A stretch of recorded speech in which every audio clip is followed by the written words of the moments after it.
வாங்க வாங்க வருங்கால எம்எல்ஏ வாங்க. ஓ நல்லா இருக்கியாப்பா? உங்க வாயால என்ன எம்எல்ஏன்னு கூப்பிட்டது எனக்கு ரொம்ப சந்தோஷமா இருக்கு. அப்படின்னா அடுத்த எலெக்ஷன்ல எம்எல்ஏ கேண்டிடேட் நான் தானே? நான் சொன்னதான். அப்புறம் ஒரு முக்கியமான விஷயம் சொல்லுங்க. நீ என் ரெண்டாவது பொண்ணு ஹரிதாவை உன் பையனுக்கு பார்க்க வர்ற விஷயம் எங்க வீட்டுல யாருக்கும் தெரியாது. சின்ன சர்ப்ரைஸா இருக்கட்டுமே. சீனு இங்க வா. நீ மாப்பிள்ள கூட இருந்து கம்பெனி உள்ள ஒரு சின்ன வேலை. அதெல்லாம் அப்புறமா பாத்துக்கலாம் போ. இவன் சீனு என் மாப்பிள்ளையோட பெஸ்ட் ஃப்ரெண்ட். ரொம்ப நல்ல பையன். வாங்க வாங்க வாங்க. புடவையில நான் ரொம்ப ஸ்லிம் இல்ல?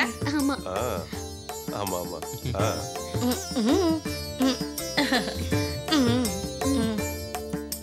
நீ ஏன்டா வெட்கப்படுற? அவதான் என் பொண்ணு. என்னன்னா நீலாம்பரி அவங்களுக்கு தெரியாதா? புதுசா அறிமுகப்படுத்துறீங்க. Hello hello hello, welcome welcome. Hi man, how are you? நல்லா இருக்கேன் ஆண்டி. ஹரிதா கண்ணு, இந்த காஃபி எடுத்துட்டு போய் எல்லாருக்கும் கொடு. நானா? நீங்களே கொடுங்கம்மா. ஐயோ, எஸ்பெஷலி நீ தான் கொடுக்கணும். அதான் இந்த வில்லேஜ் கஷ்டம். கஷ்டமா? ஐயோ, வில்லேஜ் பழக்க வழக்கம்னு சொல்ல வந்தேன். இவ ஒருத்தி குடுக்க பேசிட்டு. இந்தம்மா நீ எடுத்துட்டு போமா. Go slow. குடுமா. சீனு உட்காரு. அங்கிள் உள்ள உட்காரு.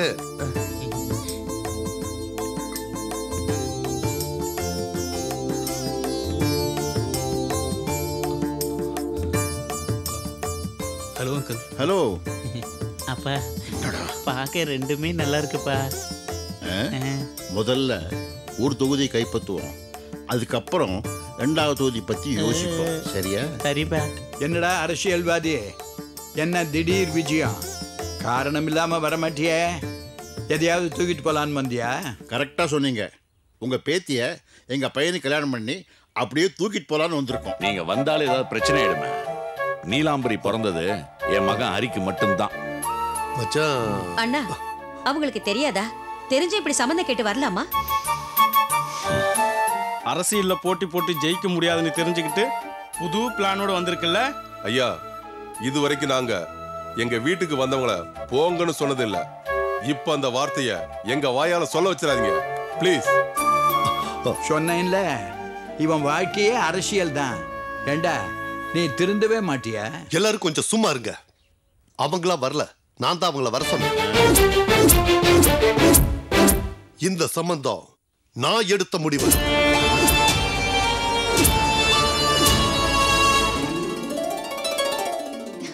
சீதா கேட்டியா? இனிமே இந்த வீட்டுல நமக்கு என்ன வேலை? கிளம்பு. ஏய் மச்சான் உட்காரு, நான் சொல்றது கேளு. நீலாம்பரி ஹரிக்கு தான். என்னோட ரெண்டாவது பொண்ணு காதம்பரிய தான் கேசவனுக்கு கல்யாணம் பண்ணி கொடுக்க முடிவெடுத்திருக்கேன். ஆமா மச்சா. என்னம்மா நீ கூட எத்தனை நாளைக்கு தான் மூடி மறைக்க முடியும்? உங்க எல்லாருக்கும் இன்னைக்கு ஒரு உண்மையை சொல்றேன். இந்த ஹரிதா வேற யாரும் இல்ல, என்னோட ரெண்டாவது பொண்ணு காதம்பரி. 5 வயசுல காவிரியில் அடிச்சிட்டு போன என் ரெண்டாவது பொண்ணு இவதான். அம்மா, காவேரி அடிச்சிட்டு போயிடுச்சுன்னு நினைச்ச ஒன்ன இத்தனை வருஷத்துக்கு அப்புறம் நம்ம கிட்ட கொண்டு வந்து சேர்த்தது யார் தெரியுமா? இதோ மாப்பிள்ள ஹரிதா. மாப்பிள்ள, தேங்க்ஸ் மாப்பிள்ள. அப்படியா? உண்மையா ஹரி? ஹரியும் சீனுவும் பேசிட்டு இருந்தத நானே கேட்டேன். ஆமா காதம்பரி, நீதான் என்னோட பொண்ணுங்கிற உண்மையை தெரிஞ்சுக்கிட்டா அடுத்த நிமிஷமே என்னை விட்டு போயிடுவேன்னு ஹரி கிட்ட சொன்னியாமே. கடவுள் சத்தியமா நான் எந்த தப்பும் பண்ணலம்மா.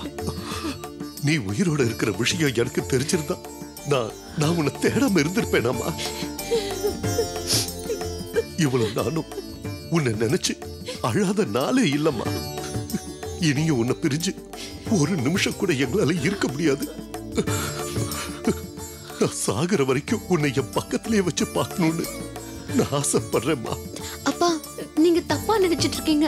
ஆமா, நீ செத்துட்ட நினைச்சது என்னோட தப்புதான். நீ கோவப்பட்டு தயவு செஞ்சு எங்களை அனாதையாக்கிட்டு இங்கிருந்து போயிடாத. உன்னை நான் கெஞ்சி கேட்டுக்கிறேம்மா. இதுக்கப்புறமும் உன்னை பிரிஞ்சு எங்களால வாழவே முடியாதுமா. நான் வேணா உன் கால்ல கூட ப்ளீஸ். நான் உங்க பொண்ணு இல்ல. நீங்க நினைக்கிற மாதிரி நான் காதம்பரி இல்ல. என் பேர் ஹரிதா. சின்ன வயசுல என் கண்ணு முன்னாடியே என் அப்பா அம்மா 2 பேரும் கார் ஆக்சிடென்ட்ல செத்து போயிட்டாங்க. நான் சொல்றது நிஜம். நான் உங்க பொண்ணு இல்ல, நம்புங்க. சொல்லுடா, இவ்வளவு பெரிய பொய் சொல்லி மோசம் பண்ண உனக்கு மனசு எப்படி வந்தது? அம்மா, ஒருவேளை என் அம்மா அப்பா உயிரோட இருந்திருந்தா கூட எனக்கு இவ்வளவு பாசமா பாத்துருப்பாங்களான்னு தெரியல. எனக்கு யாருமே இல்லைங்கிறதா உண்மை. இங்க வந்ததுக்கு அப்புறம் அந்த ஞாபகமே எனக்கு வரல. அதுக்காக ஹரி சொன்ன பொய்ய உண்மையாக்கிட முடியாது. உங்க முன்னால என்னால நடிக்கவும் முடியாது. உங்களை ஏமாத்தினா அடுத்த ஜென்மத்துல கூட நானும் அதே தான் இருப்பேன். நான் உங்க பொண்ணு இல்லப்பா. அந்த அளவுக்கு எனக்கு அதிர்ஷ்டமும் இல்ல. ஆனா நான் மட்டும் உங்களை அம்மா அப்பான்னு மனப்பூர்வமா தான் கூப்பிட்டேன். உங்களை மாதிரி அப்பா அம்மா எனக்கு இல்லையேன்னு வேதனைப்பட்டேனே தவிர உங்களையே வேதனைப்படுத்துவேன்னு நான் கனவுலையும் நினைக்கல. ப்ளீஸ் பா, சாரிப்பா, என்ன மன்னிச்சிருங்க.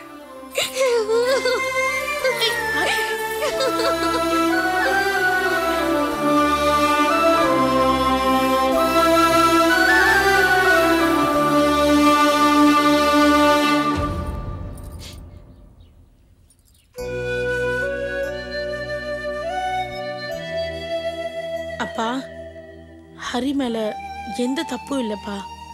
எல்லாத்துக்கும் காரணம் நான் தான்ப்பா. சின்ன வயசுல இருந்து நாங்க 2 பேரும் ஒன்னா வளர்ந்ததாலேயோ என்னவோ நாங்க 2 பேரும் கல்யாணத்தை பத்தி எந்த கற்பனையும் பண்ணலப்பா. அதுல எங்க 2 பேருக்கும் இஷ்டமும் இல்லப்பா.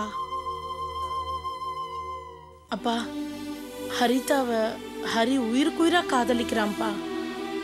எல்லாமே முடிஞ்சு போச்சுடா. ஹரிதாவை காதம்பரியா நடிக்க சொன்னது என்னுடைய பிளான் தான்ப்பா. எல்லாத்துக்கும் நான் தான்ப்பா ஐடியா கொடுத்தேன்.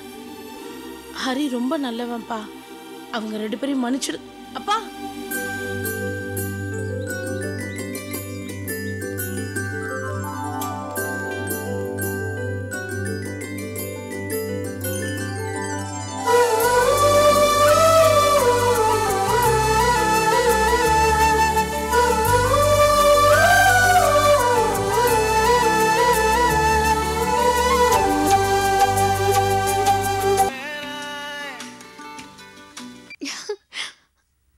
சார் சொல்லுங்க. அம்மா ஹரிதா, உனக்கு ஒரு குட் நியூஸ். சார், உன் கான்செப்ட் எங்களுக்கு பிடிச்சிருக்கு. அக்டோபர் 2 உன் ப்ரோக்ராம் பண்ணலான்னு இருக்கோம். நீ கொஞ்சம் ஆஃபீஸுக்கு வந்தீங்கன்னா டீட்டெயில்ஸ் பேசிடலாம். ஓகே சார், நான் நாளைக்கே வந்து பார்க்குறேன். That's fine. தேங்க்யூ சார், பாய்.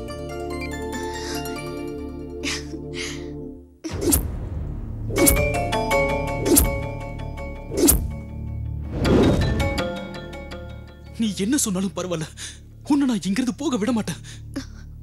உனக்கு ஒரு கனவு வந்ததுக்காக என்ன போவேனான்னு சொல்றேன். ஆனா நான் போகாம போனா என் கனவு உண்மையாகாது. பசங்களோட ஃபியூச்சர் தானே உன்னோட கனவு. சான்ஸ் இன்னைக்கு இல்லனா கண்டிப்பா நாளைக்கு வரும்.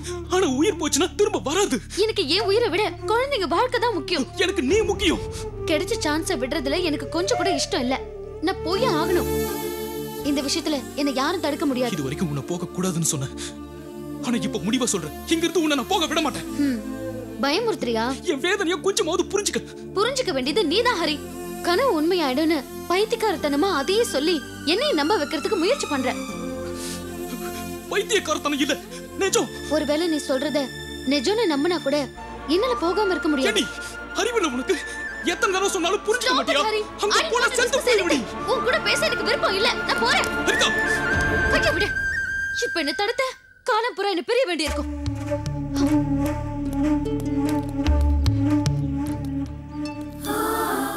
கனவு உண்மையாகுமா இல்லையாங்கிறது அந்த கடவுளுக்கு தான் வெளிச்சம். அவளும் ஒன்ன மாதிரியே நம்பி ஒவ்வொரு நிமிஷமும் வேதனைப்படாம அவளாவது நிம்மதியா இருக்கட்டுமே.